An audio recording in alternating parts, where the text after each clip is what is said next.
It's time for the whole 9 yards. Hello again, everyone. I'm Ralph Ventre. Week 1 was fun.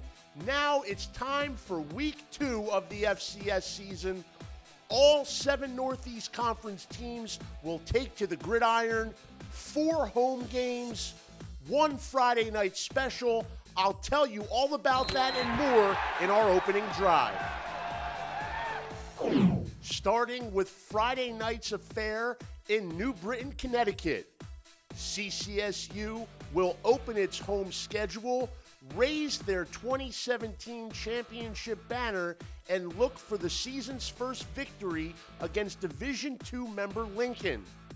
Last week, the Blue Devils took a step up in class, visiting Mid-American Conference member Ball State. This week, they'll face a CIAA member in a game where both teams are looking for their first victory. Lincoln fell at conference foe Fayetteville State last week. This game kicks off live 6 p.m. Eastern Time Friday night. Moving on to Saturday, we'll start in the Steel City, where there'll be 2 NEC teams in action. First, over on the Bluff at Rooney Field, Duquesne looks for a second straight victory when Pioneer Football League member Valparaiso comes to town. Duquesne has won 3 consecutive meetings with Valpo, including one last fall, but the Crusaders are coming off their most successful season in recent history. They'll play their first game of 2018 on Saturday at Duquesne. Meanwhile, the Dukes already have 2 results in the books.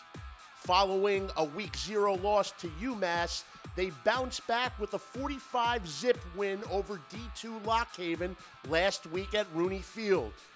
Quarterback Daniel Parr, an FAU transfer, seems more comfortable as every minute goes by, and all-star receiver Nahari Crawford has been in midseason form since the start. He caught a first-half touchdown pass against UMass, 2 more touchdown receptions against Lockhaven, and a 44-yard punt return for a score. Duquesne hosting Valparaiso live on NEC Front Row. Over to Moon Township, where Robert Morris will host Virginia State in its home opener. The Colonials will look to give first-year head coach Bernard Clark the first win of his RMU tenure. Robert Morris opened with a 49-28 setback at Dayton last week, despite an impressive offensive performance. RMU gained over 400 yards in the loss, marking its highest single-game yardage total since 2013. They'll look to break into the win column against a Virginia State team that's coming off a 2017 D2 playoff appearance. Virginia State opened this season at FCS member Norfolk State, falling 34-13. Robert Morris, Virginia State, live on NEC Front Row. Traveling slightly east out Route 22, we land in Loretto, Pennsylvania, where the Red Flash will kick off their 2018 home schedule with a redout against MEAC member Delaware State. St. Francis will look to rebound from Week 1's heartbreaking loss at Lehigh. The Flash had their game-winning field goal attempt blocked with under a minute to go.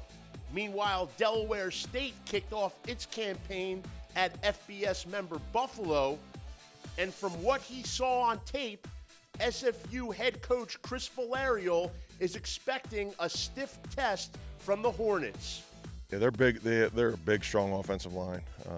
Obviously, they got 2 very talented backs that can at any point they can score on you. So we're going to have to be very fundamentally sound, and it's going to be another great challenge for a young defense. And I'm looking forward to seeing what we got, and I think that we'll be up for the challenge. Again, it's going to be a hard-fought game, and both teams are looking for that first win. Delaware State ran the ball 75% of the time against Buffalo. They'll look to take advantage of that big offensive line, and we'll see if the linebacking core led by Ben Bruni and safeties Hakeem Kennard and Nick Ranella are up to the task. 3 NEC teams hit the road this week, including Wagner, which will step up to face ACC member Syracuse. It'll be the 7th year in a row that Wagner will face an FBS foe, and its second ever meeting with the Orange. Now, Wagner linebacker Cameron Gill was an absolute beast against Bowie State, recording a safety, blocking a punt for a touchdown, 1.5 tackles for a loss, and Wagner will need a superhuman effort from Gill and the defense to slow down Syracuse on Saturday. The Cuse opened the season with a convincing victory over Western Michigan. Syracuse quarterback Eric Dungy, 384 yards of total offense, including 200 rush yards, 3 total touchdowns. As important as Dungy is to Syracuse's offense, Ryan Foles is to the Wagner attack.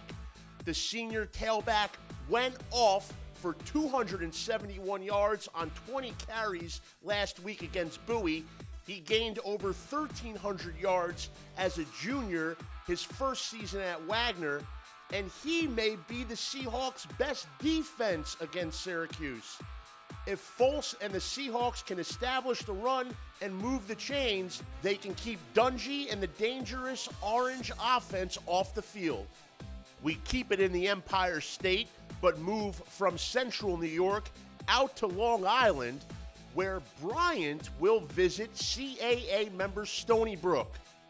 Bryant, which has 13 players with ties to Long Island, will put James Perry's play-fast offense up against the number 24 team in the FCS. Bryant kicked the season off in triumphant fashion at home against D2 member New Haven last week. 41-31 victory, 4 touchdowns courtesy of receiver Gene Constant, 3 TD receptions, and of course the opening kickoff returned to pay dirt. Meanwhile, Stony Brook comes off a 38-0 loss at FBS member Air Force. The Seawolves managed only 1.5 yards per play in that one. They'll try to turn that around this week, but there's a big play Bryant defense standing in their way. Visit Stony Brook's athletic website for live streaming information of this game. Our opening drive is nearing completion. We close it out with Sacred Heart visiting Bucknell. The Pioneers posted a 35-6 victory over Lafayette in Week 1. Now they face a Patriot League member for the second week in a row. Head coach Mark Nofri tweeted that he was very proud of his team for their opening day effort, and he'll look for more of the same against the Bison, who actually defeated Sacred Heart last year 34-31, making a field goal at the gun. However, if Sacred Heart can replicate last week's effort, the Pioneers will be tough to beat in Lewisburg. It was a complete game by Sacred Heart. Efficient passing from Kevin Duke, quarterback completing 77% of his attempts. The run game was clicking, 5.4 yards per carry, and there were plenty of new starters on defense, but they performed quite well, keeping Lafayette out of the end zone.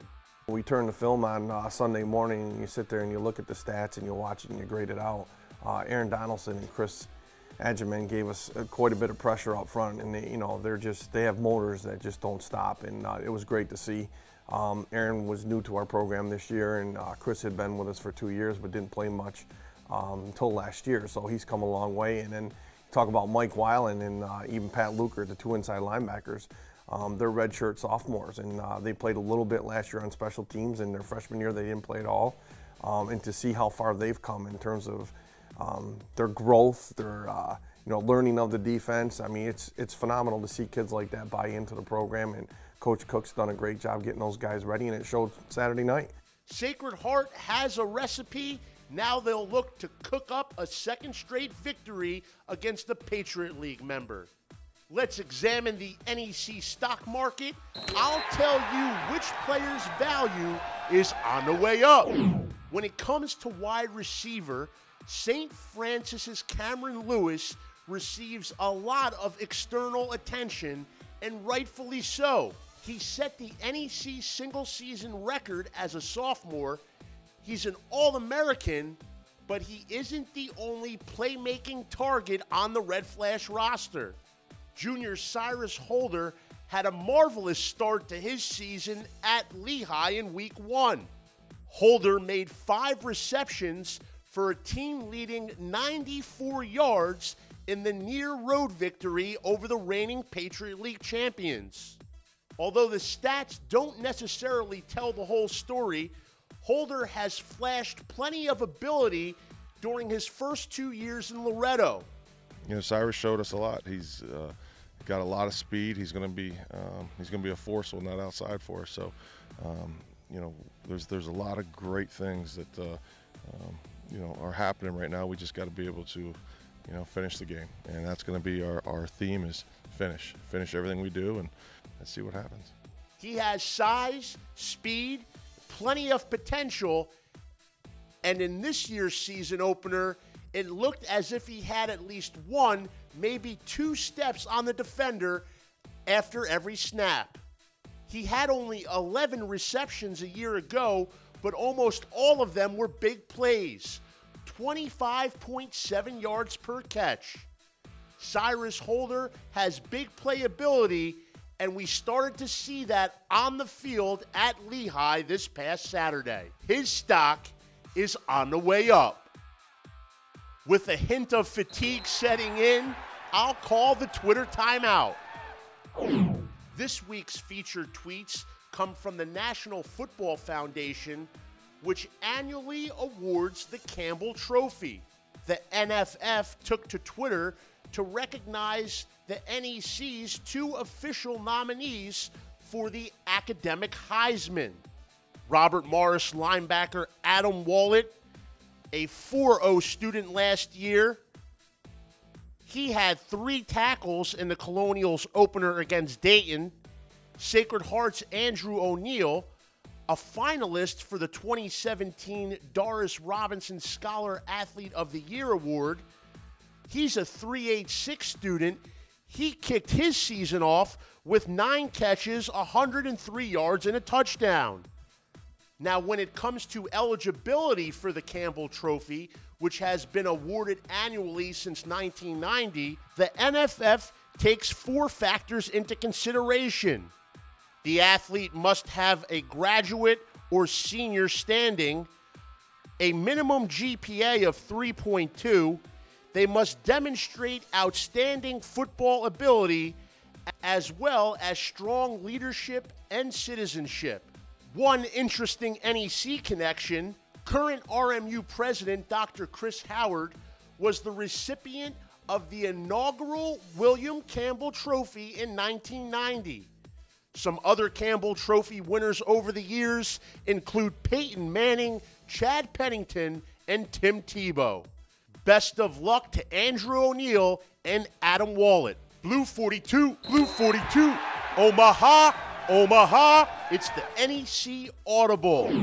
This week's featured soundbite comes from Bryant head coach James Perry, who was pleased with what he saw from quarterback Bryce Wilson in the opening victory over New Haven. Wilson, who came up 10 yards shy of the NEC single-season passing record in 2017, kicked off his second season as the Bulldog starter by completing 78% of his passes and throwing for 4 touchdowns.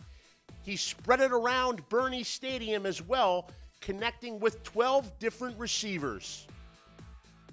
I think we distributed the field really well, got a few balls vertical, and then the width of the field. So from that perspective, it was nice to see, because as you play fast, efficiency drives the bus. So hopefully we'll continue being efficient.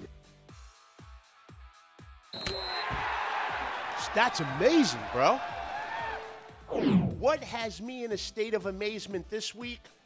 Well, you know we have a soft spot for kickers and punters here on the whole 9 yards. And this week's stat comes courtesy of the Northeast Conference punters.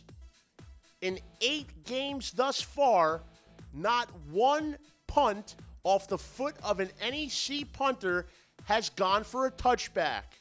It's been pinpoint accuracy thus far.